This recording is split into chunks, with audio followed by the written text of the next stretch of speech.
भागवत धर्माचे निगुणे, एक उद्धरती श्रवणे, एक तरती पठणे,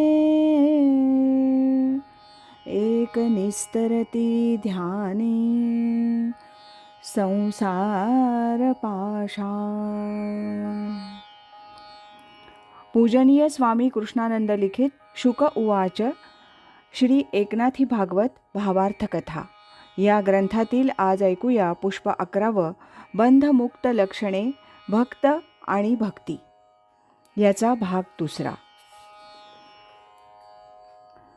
श्रीकृष्ण पुढे म्हणाले, उद्धवा, मानवी जीवन हे स्वप्नवत असतं. स्वप्नांचा काळ तसं पाहिलं तर घडीभरच असतो, पण तेवढ्यात कितीतरी घटना घडतात. त्या घटनांबरोबर मन विहार करतं. स्वप्नातील सुख दुःख सत्य आहेत असं वाटतं आणि जाग आली की क्षणार्धात सर्व संपून जातं. मग राहतात त्या स्मृती, म्हणजे स्मृतिरूपानं मन स्वप्नाशी बांधलं जातं. मग या जागृत संसारातले विषय मनाला बंधनकारक होणारच. परंतु स्वप्न हा भास आहे हे उमजलं की तो त्या स्मृतिबंधनातून मुक्त होतो. तद्वत जीवनातील विषय विकार नाशवंत आहेत हे जीवाला कळायला हवं. उद्धवा, मृगजळाचं तळं पाहून कोणी शेती करीन म्हणाला तर त्याला काय पीक मिळणार? त्याप्रमाणे संसारातील मोह ममता देहासक्ती सुखदुःख ही सर्व भासमय आहेत. ह्या भासाच्या ध्यासानं जीवाला पुन्हा पुन्हा जन्म घ्यावे लागतात. हे सर्व मायेचं कार्य असतं. उद्धवा, जीवाला निजबोध झाला की त्याला जागृती येते आणि त्याचा मायापाश संपतो. त्याची अविद्येची रात्र संपते. सद्विद्येचा सूर्य जीवनात उदयाला येतो. त्यासाठी एका माझीच आराधना करायला हवी. संसारी जीवाकडून होणारी साधना आणि आराधना संसारातील विषयांची झाली तर त्यातून त्याला लाभ काय होणार? माझ्या प्राप्तीसाठी माझीच आराधना व्हायला हवी. उद्धवा, विद्या आणि अविद्या ह्या माझ्याच 2 शक्ती आहेत. ह्यांची निर्मिती मायेतून होत असते. तसंच बंध आणि मोक्ष हे मायेचेच शब्द आहेत. जो स्वप्नातही माझं नाव घेत नाही त्याचं जीवन बंधमय होतं आणि ज्याच्या मनात अविरत माझंच चिंतन चालू असतं तो या मायेतच मोक्ष प्राप्त करून घेतो. त्या साधकाला मायेत राहून भगवत प्राप्ती होऊ शकते. मायेत राहून भगवत प्राप्ती होऊ शकते हे श्रीकृष्णाचं विधान ऐकून उद्धवाला हायसं वाटलं. त्याच्या मनात विचार आला की सामान्य जन हे मायेतच गुरफटलेले असतात. तेव्हा त्याच्यासाठी संसारी जनासाठी श्रीकृष्णानं काहीतरी सांगावं या उद्देशानं तो म्हणाला, देवा, या मायेत राहून तुझी प्राप्ती कशी करता येईल ते सविस्तर सांगावं. तेव्हा श्रीकृष्ण सांगू लागले, उद्धवा, तू जाणता आहेस, पण अजाणत्याविषयी तुझ्या मनात जो कळवळा आहे, जी आस्था आहे, ह्याला धरून सांगायचं तर ज्याला माझी प्राप्ती करून घ्यावी असं मनापासून वाटतं त्यानं या मायेला समजून घ्यावं.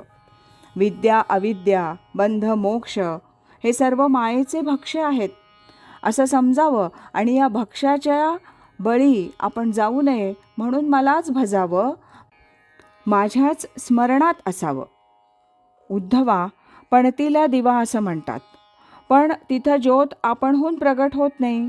त्या पणतीत तेल वात घालून ती पेटवावी लागते, तेव्हाच ज्योत दिसते. त्याप्रमाणे माझी भक्ती हीच त्या दिव्याची म्हणजेच देहाची तेलवात होय. तेच एक साधन हाती धरलं तर आत्मज्योत प्रगटल्याशिवाय राहणार नाही. उद्धवा, जीव आणि आत्मा हे 2 पक्षी आहेत. ते एकाच देहरूपी झाडावर राहतात, परंतु एक देही तर दुसरा विदेही असतो. जीवरूपी पक्षी या झाडावरून त्या झाडावर उडत राहतो. मिळतील ती फळे खातो, काही गोड तर काही कडू फळं खातो. तीच सुखदुःख होत. त्यात त्याची तृप्ती न होता त्या फळांविषयी आसक्ती वाढत जाते. अशा तऱ्हेनं तो त्या फलधारी मोहजाली वृक्षाच्या अधीन होतो. आणि दुसरा पक्षी ज्याला आत्मा म्हणतात तो त्या झाडावर बसून केवळ साक्षी भावानं त्या जीवाकडे पाहत असतो. खुणेनं त्याला अडवू पाहतो, पण जीव पक्षाचं लक्ष त्याच्याकडे न जाता तो आपल्याच आसक्तीत मग्न असतो. ह्यालाच बद्ध जीव असं म्हणतात. आत्म्याच्या या खुणेच्या संकेतालाच शिव अशी संज्ञा आहे. जो जीव कर्मफळाच्या मागे लागत नाही तोच शिवमार्गी होतो. शिवाची संकेत साधना ह्यातच जीवाचं कल्याण साधतं. जो जीव हे स्वेच्छेनं स्वीकारतो तोच पुढे आत्मज्ञानी होतो. उद्धवा, जीवाशिवाचं असं अजब नातं आहे. शिवाचा ध्यास लागला की जीव आत्म्याच्या प्रभावात येतो आणि आत्मानंदी होतो. तेव्हा तो स्वानंद भोगतो. या स्वानंदालाच आत्मानंद, ब्रह्मानंद असं म्हणतात. अशा या जीवाला कोणताही प्रपंच विपंच नसतो. तीच मुक्त अवस्था होय. शुकाचार्य म्हणाले, परीक्षिता, शिवाच्या संकेताकडे जीव लक्ष देत नाही, कारण त्याला विषयांची आवड असते. ह्या विषय आवडीतून वासनांच्या कावडी सारख्या भरल्या जातात. त्या बद्धतेत जीव गुरफटलेला असतो. आज एवढंच. यानंतरचा भाग आपण उद्या ऐकूया. नमो व्यासमूर्ते, नमो शुकदेवा, दिला मुमुक्षुसी त्वा अक्षय ठेवा.